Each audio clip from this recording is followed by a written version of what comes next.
Hey guys, welcome back to the channel. So at this point, I have several different pairs of over-the-ear headphones as well as earbuds.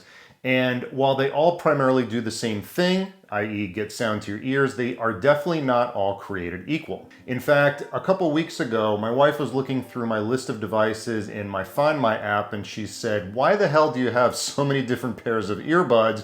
And that's kind of one of those things where if you have to ask. For this video, I was sent a pair of over-the-ear noise canceling headphones from a company called MixCder, and they pretty much claim to do everything that more expensive offerings from companies like Bose and Sony can. However, they come in at less than 2/3 of the price of those similar offerings.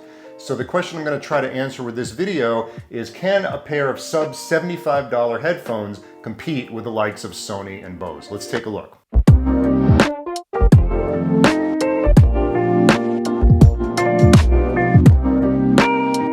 Hey guys, welcome back to the channel. If you're new here, we talk about all things tech, particularly those smaller tech items to help increase your productivity, streamline your workflow, and make your life easier. So I've had these Sony XM3s for the last few years and I absolutely love them. They're my go-to headphone for traveling. They sound amazing, they have great noise canceling, but they are expensive. In fact, Sony has recently released the Sony XM5s, which have better features, probably better noise canceling, but because those are almost $450 and I did pay around $300 for these, I didn't really feel the need to upgrade because I don't think that they're gonna be that much better than these are, as they still work great. But what if you don't have $300, $400, $500 to spend on a pair of over-the-ear headphones and you still want something with great noise canceling and sound to travel with? Well, that's where a company like MixCder comes in, because they're making great products. They sound amazing. These things have 5 stars on Amazon consistently, and they do actually make 2 different sets of these. These are the E9 Pros,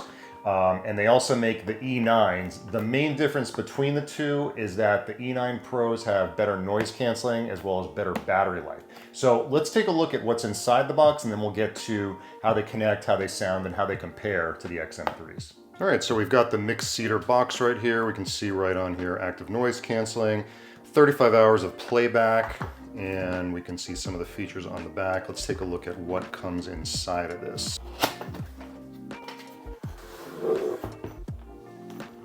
So we've opened it up now and we get this nice carrying case. This is a nice touch. Looks like we've got this kind of loop on the back, I guess in case maybe you want to hang it up on something. If we open the case up, we can see right here that we've got the headphones, and very nice touch that they have them strapped in like that. I kind of like that. Before we get them out, we'll just see what the accessories are. We have our USB-A to micro USB cable. I'll talk about that in a minute. We've also got our 3.5 inch headphone jack, and then some instructions, the user manual in there. And then if we turn this around, we've got the headphones themselves. I have to say, I really like that blue color. It looks really cool. You don't really see too many noise canceling wireless headphones that have that color on them. And this is like just an elastic band right here. We'll pull them out and set that aside, just to kind of give you an idea of what they actually look like. Nice thing about these two is that they do fold up, so you can fold them even more. Let's say you don't want to carry the carrying case with you. These will fold down for an even more compact space. And I will say right off the bat that these actually feel a lot lighter than I thought they would. I have my Sonys over here, and you can kind of see the difference between the two. I'll say it's kind of negligible. I think the Sonys might feel a little bit heavier, but it really, you know, they feel very similar. But yeah, I really like that blue color. We look on here, we've got the noise canceling switch right here. We've got the headphone jack. That's all we've got on that side. And then right here, we've got the micro USB for charging, the volume rockers, and then the power button, and then of course the LED, and I'm assuming that's the microphone. So just another view of everything that comes in the box. Of course, we've got the headphones, 2 cables, user manual, which is actually surprisingly thick. And then actually I didn't mention this, we've got this little adapter for, I don't know if a lot of planes are using this anymore, but basically if you're on a plane that has this kind of double adapter in it, and you want to listen to, say, like the movie you're watching on the plane, plug this into your seat, and then you can plug the headphones into that. But I know a lot of planes are actually upgrading to Bluetooth now, so this is kind of irrelevant, but nice that they include that. All right, so we're gonna go ahead and power them up, see how easy it is to connect. Just told me to hold down the power button. We go into pairing mode just like that. And let's see if it shows up on my phone. Yep, it's right there. And we are connected. That was very easy. So now that we have these unboxed, let's take a look at some of the features. So first off is the playback. We've got 35 hours without ANC and 30 hours with ANC. So that's on a par with the Sony and the Bose. Really good play time there. The other really nice thing that the company claims with these is that with only a 5-minute charge, you can get up to 2 hours of playback, which is really amazing if you're trying to catch a flight. Maybe your headphones are at low battery percentage, so just hook them up for 5 minutes and you get 2 hours of playback. Now, what's really amazing to me about this is the fact that they still connect with micro USB. Not a fan of that. I really wish they would have upgraded to USB-C, especially since the Sony XM3s have had it for the last 4 or 5 years.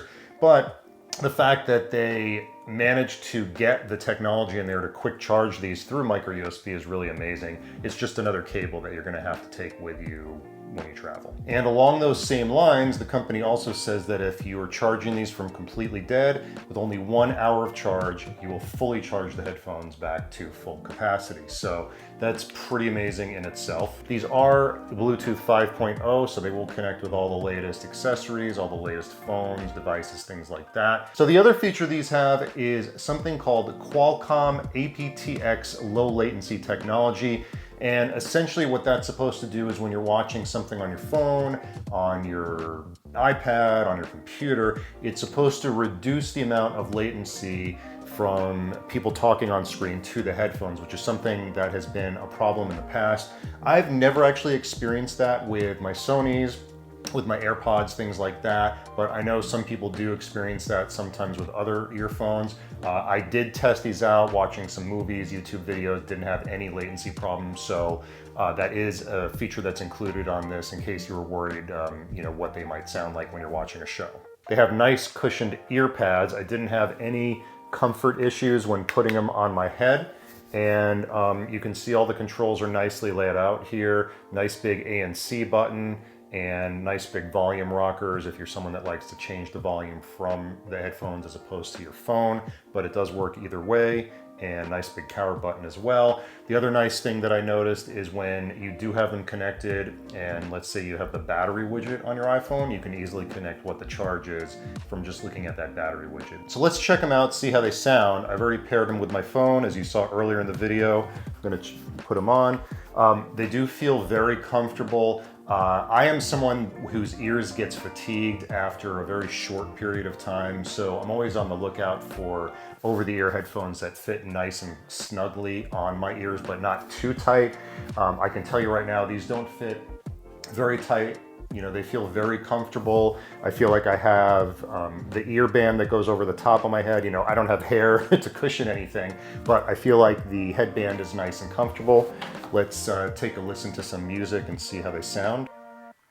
So I will say right off the bat, they sound pretty amazing, especially for $75 headphones. I also want to say that I did test these out listening to a couple movies, watching a couple of YouTube videos. They sound great. The dialogue sounds realistic, sounds very defined. Pretty much anything you listen to with this is very well balanced, but you do have more of a bass presence than some other headphones that I've listened to. So I'm listening to music right now with the active noise canceling on and I cannot hear my voice. I will say that if you just have the headphones on with an active noise canceling on but no music or anything, you do hear a subtle hiss in the headphones. So if you're someone that's just going to be using these to block out noise but not actually listen to anything, just be aware of that. So I put on some songs that were somewhat bass heavy, then I tried some songs that didn't have as much bass. The headphones, if you're someone that doesn't like a lot of bass, you're probably not going to like these. These do have a pretty pronounced bass heavy sound to them, but I'm someone that likes that, so I don't have a problem with it. I think they sound really great. You're not going to get all the bells and whistles that you do on the XM3s as far as like the adaptable EQ, the putting your ear over the ear cup and being able to let ambient noise in. But I did test these with and without noise canceling. The noise canceling sounds great. It sounds almost on a par with the Sony's, not quite there. You know, you just can't, you know, for something like the Sony and the Bose where they've been doing it for years and years, you're just not gonna get to that quality, but it's very, very close. And for the price, I think these are actually even lower than 75 bucks the last time I looked on Amazon. You're really not gonna find anything that's much better than these. So bottom line is, when you're considering buying some over-the-ear headphones, I think you need to look at it from a couple different perspectives. There's your budget, and then there's the features that you need. So budget-wise, you have to decide, are you prepared to spend north of $400 or $500 on a pair of something from Sony or Bose or even Apple? Now, some people, money is no object. They don't care about spending all that money, having all the bells and whistles, but some people are more budget conscious, and maybe you just want something that is going to sound great yet not break the bank, and you have money left over for stuff like food and gas. So if you're looking at it from a features perspective, obviously the Sonys, the Bose, the Apples are going to always win in that department. It's really hard to compete with companies on that level. But if you're looking for something purely on a sound and comfort and your basic features, then it's really hard to beat these, because they have just about everything that those other brands have, minus the fancy things like adaptive EQ and, you know, other stuff that I mentioned earlier. In my opinion, you are not going to find another pair of headphones that has active noise canceling, 30 hours of playback, feel really comfortable and sound amazing, all for under $75. It just doesn't exist. These are what I would call a unicorn in the headphone world. So I'm very curious to get your guys' thoughts. Have you tried these out? What do you think of them if you have? Do you love them? Do you not love them? Do you like other headphones better? Maybe there's another pair that I'm missing. Please let me know in the comments below. The company is supposed to send me a pair of their regular E9, so I'm curious to kind of compare the two, see how they sound, see how they stack up feature-wise, and if there's really that much difference. I know right now on Amazon, there's basically about $3 separating the two, and I know they recently released the E10, so I'm gonna try to get a pair of those as well to compare. So thanks very much for watching. Got a couple more videos coming up very soon where I've got some really cool products I'm gonna be trying out. As always, if you like this content, please try to subscribe and like the video, as it helps me to grow the channel, and I will see you guys in the next one. Thanks for watching.